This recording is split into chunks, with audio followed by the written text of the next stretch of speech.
ಬೇಡಿಕೆಗಳನ್ನು ಈಡೇರಿಸುವಂತೆ ಒತ್ತಾಯಿಸಿ ಕೇಂದ್ರ ರಾಜ್ಯ ಸರ್ಕಾರಗಳ ವಿರುದ್ಧ ಮೈಸೂರಿನಲ್ಲಿ ಹೋರಾಟ ನಡೀತಾ ಇದೆ. ಮೆಟ್ರೋಪೋಲ್ ವೃತ್ತದಲ್ಲಿ ಧರಣಿ ನಡೀತಾ ಇದೆ.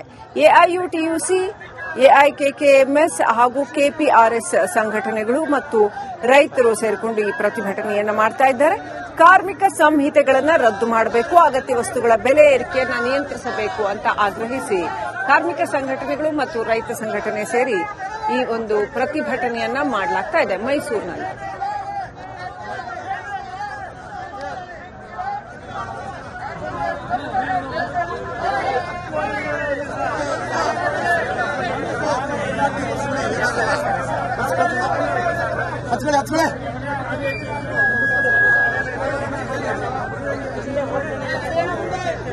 ನೆಕ್ಸ್ಟ್ ಅಪ್ಡೇಟ್ ಪಡ್ಕೊಳ್ಳೋಣ. ಪ್ರತಿನಿಧಿ ವಿನೋದ್ ಕನೆಕ್ಟ್ ಆಗಿದ್ದಾರೆ. ವಿನೋದ್, ಈ ಸಂದರ್ಭದಲ್ಲಿ ನಡೀತಾ ಇರುವಂತಹ ಈ ಪ್ರತಿಭಟನೆ, ಯಾರೆಲ್ಲ ಭಾಗವಹಿಸಿದ್ದಾರೆ ಈ ಪ್ರತಿಭಟನೆಯಲ್ಲಿ? ರಾಜ್ಯ ಕೇಂದ್ರ ಸರ್ಕಾರಗಳ ವಿರುದ್ಧ ಇವರ ಬೇಡಿಕೆಗಳು ಏನೇನು?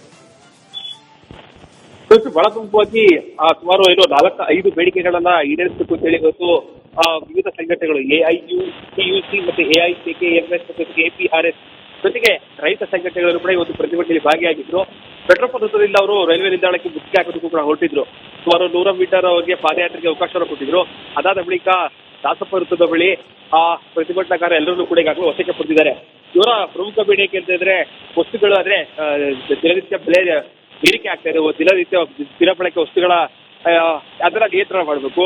ಜೊತೆಗೆ ಬಿಪಿ ಗ್ರಾಮ ಜಯಂತಿ ಈಗಾಗಲೇ ಪರಿಷ್ಕರಣೆ ಆಗಿರುವಂತಲೂ ಕೂಡ ರದ್ದು ಮಾಡಬೇಕು. ಜೊತೆಗೆ ಸಾಕಷ್ಟು ಬೇಡಿಕೆಗಳು ಈಗಾಗಲೇ ವಿದ್ಯುತ್ ಖಾಸಗಿ ಬಳಕೆ ಹೊರಟಿರುವಂತಹ ಸರ್ಕಾರದ ವಿರುದ್ಧ ಇವರು ಘೋಷಣೆ ಕೂಗ್ತಾ ಇರುವಂತದ್ದು.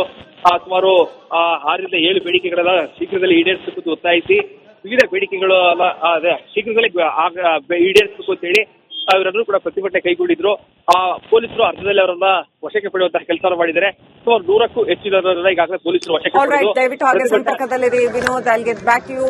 ವಿವಿಧ ಬೇಡಿಕೆಗಳನ್ನು ಈಡೇರಿಸುವಂತೆ ಆಗ್ರಹಿಸಿ ಎಐಯುಟಿಯುಸಿ, ಎಐಕೆಕೆಎಂಎಸ್ ಹಾಗೂ ಕೆಪಿಆರ್ಎಸ್ ರೈತರು ಇವರೆಲ್ಲರೂ ಕೂಡ ಪ್ರತಿಭಟನೆ ನಡೆಸಿದ್ದಾರೆ ಮೈಸೂರಿನ ಮೆಟ್ರೋಪೋಲ್ ವೃತ್ತದಲ್ಲಿ ಸಾಕಷ್ಟು ಉಗ್ರವಾಗಿ ಪ್ರತಿಭಟನೆ ನಡೆಸಲಾಯಿತು. ಕೇಂದ್ರ ಹಾಗೂ ರಾಜ್ಯ ಸರ್ಕಾರಗಳ ವಿರುದ್ಧ ಈ ಪ್ರತಿಭಟನೆ ಇತ್ತು. ಅಗತ್ಯ ವಸ್ತುಗಳ ಬೆಲೆ ಏರಿಕೆ ನಿಯಂತ್ರಿಸಬೇಕು ಹಾಗೂ ಕಾರ್ಮಿಕ ಸಂಹಿತೆಗಳನ್ನು ರದ್ದು ಮಾಡಬೇಕು ಮತ್ತು ಇನ್ನಷ್ಟು ಬೇಡಿಕೆಗಳನ್ನು ಮುಂದಿಟ್ಟು ಈ ಪ್ರತಿಭಟನೆಯನ್ನು ನಡೆಸಲಾಯಿತು.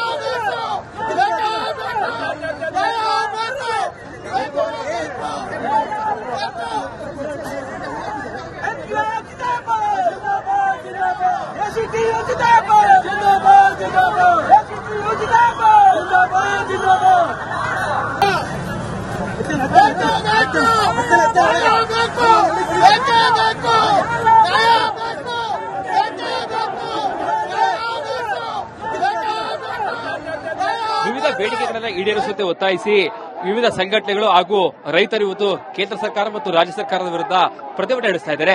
ದುಶ್ಯಸ ಗಮನಿಸ್ತಾ ಇರಬಹುದು. ಈ ಒಂದು ಪ್ರತಿಭಟನೆಯಲ್ಲಿ ಸಿಐಟಿಯು ಜೊತೆಗೆ ಎಐಯುಟಿಯುಸಿ ಸಂಘಟನೆಗಳು ಕೂಡ ಭಾಗಿಯಾಗಿದೆ. ಇದರ ಜೊತೆಗೆ ಎಐಕೆಕೆಎಂಎಸ್ ಇವರ ಜೊತೆಗೆ ರೈತ ಮುಖಂಡರು ಕೂಡ ಸೇರ್ಕೊಂಡಿದ್ದಾರೆ. ಬಹಳ ಪ್ರಮುಖವಾಗಿ ಕನಿಷ್ಠ ವೇತನ ಪರಿಷ್ಕರಣೆಯನ್ನು ಕೈ ಬಿಡಬೇಕು ಅಂತೇಳಿ ಈಗಾಗಲೇ ಬಂಡವಾಳಶಾಹಿಗಳು ದೇಶ ಬಿಟ್ಟು ತೊಲಗಬೇಕು, ಜೊತೆಗೆ ಬಗರ್ ಹುಕ್ಕುಂ ಸಾಗುವಳಿ ರೈತರಿಗೆ ಹಕ್ಕುಪತ್ರ ನೀಡಬೇಕು ಅಂತೇಳಿ ದೊಡ್ಡ ಮಟ್ಟದ ಪ್ರತಿಭಟನೆ ನಡೆಸ್ತಾ ಇದ್ದಾರೆ. ಪ್ರತಿಯೊಬ್ಬರು ಕೂಡ ರೈಲ್ವೆ ನಿಲ್ದಾಣಕ್ಕೆ ಮುತ್ತಿಗೆ ಹಾಕೋದಕ್ಕೆ ಪ್ರಯತ್ನವನ್ನು ಮಾಡ್ತಾ ಇದ್ರು. ಅವರನ್ನ ಈಗ ದಾಸಪ್ಪ ವೃತ್ತದ ಬಳಿ ತಡೆದಿದ್ದಾರೆ. ಒಂದಷ್ಟು ಬಿಗುವಿನ ವಾತಾವರಣ ಈಗ ಸೃಷ್ಟಿಯಾಗ್ತಾ ಇದೆ. ಈಗಾಗಲೇ ರೈತರ ತಡೆದ ಕಾರಣಕ್ಕಾಗಿ ಪ್ರತಿಯೊಬ್ಬರು ಕೂಡ ಬ್ಯಾರಿಕೇಡ್ ಅನ್ನ ತಳ್ಳಿ ಹೋಗೋದಕ್ಕೆ ಪ್ರಯತ್ನವನ್ನು ಮಾಡ್ತಾ ಇದ್ದಾರೆ. ಅವರನ್ನ ಪೊಲೀಸರು ಅರ್ಧ ದಾರಿಗೆ ತಡೆದು ಅವರನ್ನ ವಶಕ್ಕೆ ಪಡೆಯುವಂತಹ ಕೆಲಸಕ್ಕೆ ಮುಂದಾಗ್ತಾ ಇದ್ದಾರೆ. ದುಶ್ಯಸ ಗಮನಿಸ್ತಾ ಇರಬಹುದು. ಈಗಾಗಲೇ ನೂರಾರು ಜನ ಪ್ರತಿಭಟನಾಕಾರರಿದ್ದಾರೆ. ಅವರೆಲ್ಲರೂ ಕೂಡ ವಶಕ್ಕೆ ಪಡೆಯುವಂತಹ ಕೆಲಸವನ್ನ ಪೊಲೀಸರು ಮಾಡ್ತಾ ಇರುವಂತದ್ದು. ಸಾಕಷ್ಟು 4-5 ಸಂಘಟನೆಗಳು ಜೊತೆಗೆ ಸಿಐಟಿಯು ಇರಬಹುದು, ಎಲ್ಲರೂ ಕೂಡ ಪ್ರತಿಭಟನೆ ಭಾಗಿಯಾಗಿದ್ದಾರೆ. ಸಾಕಷ್ಟು 4-5 ಬೇಡಿಕೆಗಳನ್ನು ಈಡೇರಿಸಬೇಕು ಅಂತೇಳಿ ಈಗಾಗಲೇ ವಿಪಿ ರಾಮ್ಜಿಗೆ ಪರಿಷ್ಕರಣೆ ಆಗಿದೆ, ಅದನ್ನು ಕೂಡ ಕೈ ಬಿಡಬೇಕು ಅಂತೇಳಿ ಒತ್ತಾಯಿಸಿ ಪ್ರತಿಭಟನೆ ನಡೆಸ್ತಾ ಇದ್ದಾರೆ. ಪ್ರತಿಭಟನೆಯಲ್ಲಿ ಈಗಾಗಲೇ ಪ್ರತಿಯೊಬ್ಬರನ್ನು ಕೂಡ ವಶಕ್ಕೆ ಪಡೆಯುವಂತಹ ಕೆಲಸವನ್ನ ಪೊಲೀಸರು ಮಾಡ್ತಾ ಇರುವಂತದ್ದು. ದುಶ್ಯಸ ಗಮನಿಸ್ತಾ ಇರಬಹುದು. ಈಗಾಗಲೇ ಪ್ರತಿಭಟನಾಕಾರರ ಪೊಲೀಸರು ವಶಕ್ಕೆ ಪಡೆಯುವಂತಹ ಕೆಲಸವನ್ನ ಮಾಡ್ತಾ ಇದ್ದಾರೆ. ದಾಸಪ್ಪ ವೃತ್ತದಲ್ಲಿ ಪ್ರತಿಯೊಬ್ಬರನ್ನು ಕೂಡ ವಶಕ್ಕೆ ಪಡೆಯುವಂತಹ ಕೆಲಸವನ್ನ ಮಾಡ್ತಾ ಇದ್ದಾರೆ. ಪ್ರತಿಯೊಬ್ಬರು ಈಗಾಗಲೇ ಅವರನ್ನ ಅಂದ್ರೆ ಪ್ರತಿಭಟನಾಕಾರರನ್ನ ವಶಕ್ಕೆ ಪಡೆಯುವಂತಹ ಕೆಲಸವನ್ನ ಪೊಲೀಸರು ಈಗ ಮಾಡ್ತಾ ಇದ್ದಾರೆ. ಈ ದುಶ್ಯಸ ಗಮನಿಸ್ತಾ ಇರಬಹುದು. ಪ್ರತಿಯೊಬ್ಬರು ಕೂಡ ಈಗಾಗಲೇ ಸುಮಾರು 100ಕ್ಕೂ ಹೆಚ್ಚು ಪ್ರತಿಭಟನಾಕಾರರಿದ್ರು. ಎಲ್ಲರನ್ನೂ ಕೂಡ ವಶಕ್ಕೆ ಪಡೆಯುವಂತಹ ಕೆಲಸವನ್ನ ಮಾಡ್ತಾ ಇರುವಂತದ್ದು. ಅವರ ಆಗ್ರಹ ಆಗಿದ್ದು 4-5 ಬೇಡಿಕೆಗಳಿತ್ತು. ಆ 4-5 ಬೇಡಿಕೆಗಳನ್ನ ಈಡೇರಿಸಬೇಕು ಅಂತ ಹೇಳಿ ಮಹಿಳೆಯರು ಇರಬಹುದು, ಪ್ರತಿಯೊಬ್ಬರು ಕೂಡ ಈ ಒಂದು ಪ್ರತಿಭಟನೆ ಭಾಗಿಯಾಗಿದ್ರು. ಅವರನ್ನು ಈಗಾಗಲೇ ಕೆಳಕ್ಕೆ ಬಿದ್ದಂತಹ ಮಹಿಳೆಯನ್ನು ಕೂಡ ಪೊಲೀಸರು ಮೇಲಕ್ಕೆ ಎತ್ತುವಂತಹ ಕೆಲಸವನ್ನ ಮಾಡ್ತಾ ಇದ್ದಾರೆ. ಅವರನ್ನು ಕೂಡ ವಶಕ್ಕೆ ಪಡೆಯುವಂತಹ ಕೆಲಸವನ್ನು ಈಗ ಪೊಲೀಸರು ಮಾಡ್ತಾ ಇದ್ದಾರೆ. ಸುಮಾರು 5ರಿಂದ 6 ಬೇಡಿಕೆಗಳು ಕೇಂದ್ರ ಸರ್ಕಾರ ಮತ್ತು ರಾಜ್ಯ ಸರ್ಕಾರದ ವಿರುದ್ಧ ಪ್ರತಿಭಟನೆ ಮಾಡ್ತಾ ಇದ್ದಾರೆ.